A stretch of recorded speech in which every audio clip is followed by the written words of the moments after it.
సమన్వయపరుస్తూ నడిపిస్తున్నటువంటి మరి ఆమెని దీపా వెంకట్ అంటే మరి చాలా చిన్నది, దీపమ్మ అంటే ఇంకొక రకం. మా బిడ్డ దీప అని పిలవడమే నాకు ఎక్కువ ఆనందంగా ఉంటుంది, ఎందుకంటే చిన్న బిడ్డ దగ్గర నుంచి చూసినటువంటి అమ్మాయి ఈరోజు ఒక ఉన్నత స్థాయిలో తండ్రి గౌరవాన్ని నిలబెడుతూ ముందుకు నడిపిస్తున్నటువంటి దీపమ్మ. ఆహూతులైనటువంటి మిత్రులకు, పెద్దలకు, మీడియా ప్రతినిధులకు అందరికీ ప్రత్యేక ధన్యవాదాలు. దీపమ్మ మమ్మల్ని అడిగింది శుభాకాంక్షలు చెప్పమని. మేము వెంకయ్యనాయుడు గారితో కలిసిన మా జీవిత చరిత్రలు చెప్పుకున్నాం అందరం. ఇప్పుడు నేను కూడా అదే పని చేయాల్సి వస్తుందేమో అని అంతా చేస్తే ఒక రకంగా ఉంటుందేమో, చేయకపోతే ఇంకొక రకంగా ఉంటుందేమో అని కొంత అందుకనే దీపమ్మ అడిగా, ఏమ్మా శుభాకాంక్షలేనా, ఏమన్నా సమయం ఉందా అని. అన్న మీకేం లేదు అన్నది. కానీ చాలా కాలాతీతం అవుతూ ఉంది. వెంకయ్యనాయుడు గారితో అనుబంధం విద్యార్థి దశ నుంచే ఉంది.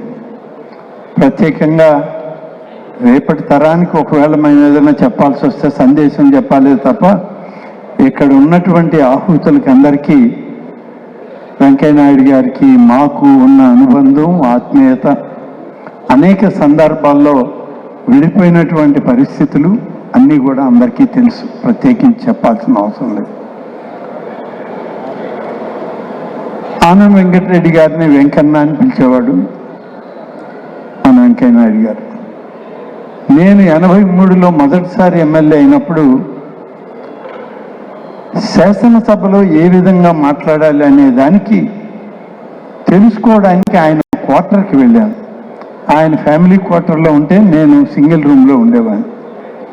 అనేక సందర్భాల్లో ఆ రోజు శాసనసభలో చర్చలు ఇవాళ ఉన్నట్టు లేవు. ప్రజాస్వామ్యబద్ధంగా రాజ్యాంగానికి కట్టుబడి జరిగేటువంటి ఆ చర్చలు ఇవాళ ఒక్కసారి మళ్ళీ ఆ స్పీచెస్ అన్నీ లైబ్రరీలో కూర్చొని చదువుతుంటే గుర్తుకు వస్తూ ఉంటాయి.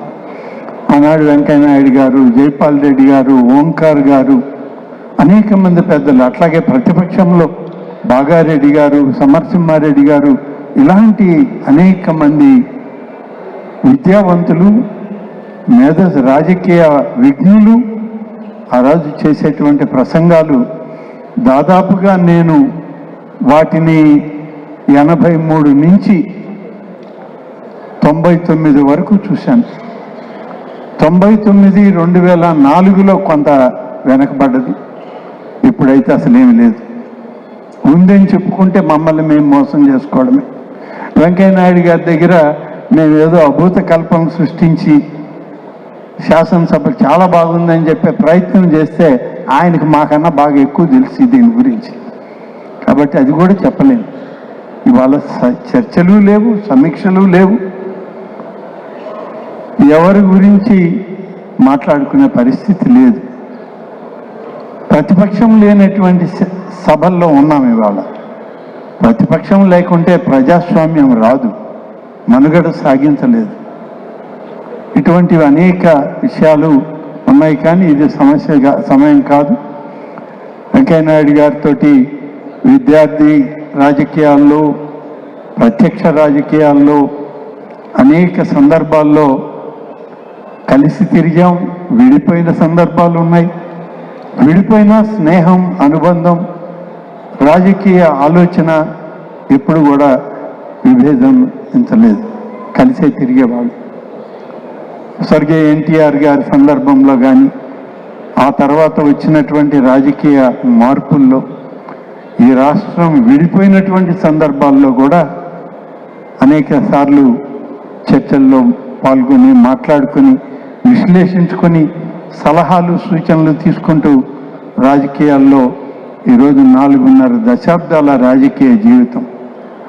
వారిది 5.5 దశాబ్దాలు అయితే నాది 4.5 దశాబ్దాల రాజకీయం నడుస్తూనే ఉంది, వస్తూనే ఉన్నాం.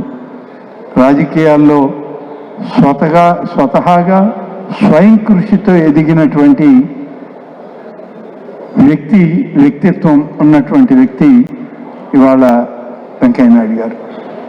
ఇప్పుడు నాయుడు గారు కాదు నాయకుడు అంటున్నారు. ఈయన నాయకుడిగా ఎప్పుడో ఎదిగాడు, ఇవాళ మనం చెప్పుకోవడం కాదు. ఎప్పుడో ఆయన ఆంధ్రప్రదేశ్లో భారతీయ జనతా పార్టీకి ముందు జనసంఘ పార్టీలో విద్యార్థి నాయకుడిగా రాష్ట్రానికి నాయకత్వం వహించినటువంటి వ్యక్తి. ఇవాళ మనం అవునన్నా కాదన్నా నాయకుడు